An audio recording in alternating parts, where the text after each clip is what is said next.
Hi everyone, welcome to this new video in the new year, first video in the new year. All right, so I took a break, so I'm back to sharing information, answering questions if there are any. So I made this video specifically because someone recently asked me a question.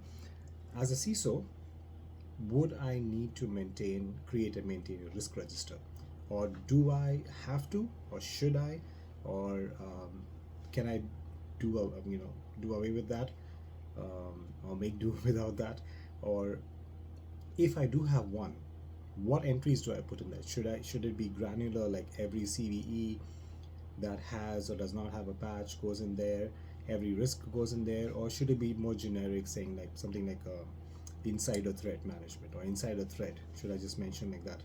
So my answer to that was the first thing: if you have an enterprise-wide ERM, so enterprise risk management, if you have that program, most likely you will feed in your cyber risk into that platform, into that system, and you will have your team will have a role to play to input that in there. So you'll be using that platform, so you'll already have a risk register, cyber risk register, which is a part of the entire ERM.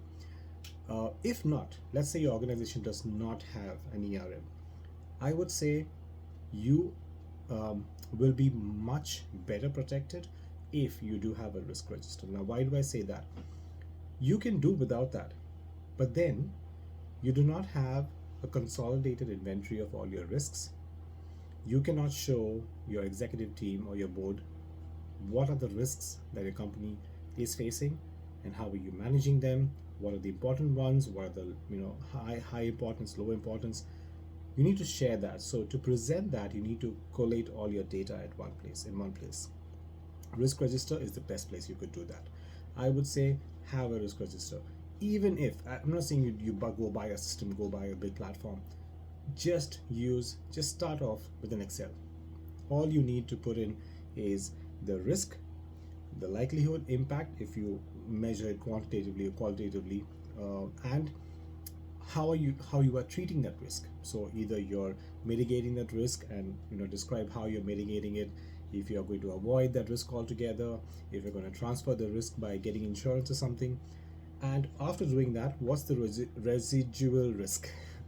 And once you have that residual risk goes as a new risk line item, provided that residual risk is acceptable to the organization. So until it's acceptable, you need to do this exercise to reduce, or any other form of treatment, to avoid, to transfer, do other forms of treatment until you come up with a residual risk that the organization is ready to accept, or the mainly the department head, the stakeholder, is ready to accept that risk, saying that okay, I can work with that risk, that's fine with me.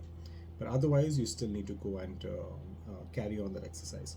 Now, once you have the risk register, make it granular to the point that if you have identified a risk with a likelihood and an impact to your organization, and whether it be low, medium, high, whatever, you have to put it in the risk register. Everything you identify has to be put in the risk register, and how you treat it, of course.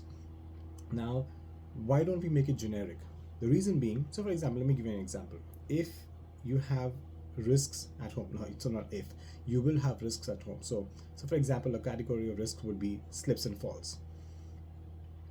If you just put there is a risk of slips and falls in your risk register, in your home risk register, that doesn't give you any more information. How will you quantify it, or how will you qualitatively analyze it with being a low impact, high impact, or the likelihood of it happening? When you say a likelihood of something happening, it has to be a particular event, it has to be a particular threat, right? So for example, my 1-year-old bumping into the coffee table, that is a threat. Now there's a likelihood, there's an impact, and hence it becomes a risk. Now how I mitigate that risk would be to put those corner things, the soft things that in case you bump into them, or avoid the risk, move the table altogether, or transfer the risk. I don't know what way, but you get the point. You have to treat the risk.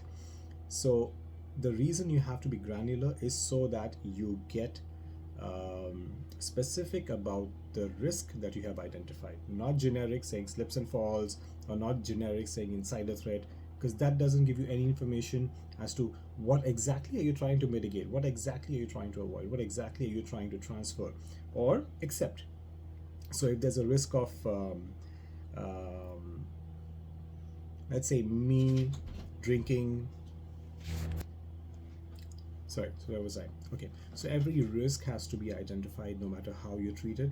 So for example, if there is if I identify a risk of me drinking a chemical or some solvent, some cleaning um, you know cleaning liquid which is kept under the sink, now that risk is acceptable to me because I know I won't go and do that knowingly, right? So until that risk is acceptable, you need to identify all the risk and treat them. And those things have to be managed in your risk register. So make sure you do that. Make sure every CISO who's listening to this have a risk register where you put in all the risk. It will just CYA for yourself. Um, so that's my answer to people who think what's the use of a risk register and should a CISO have a risk register. Let me know your comments, what you think and what you feel about this approach.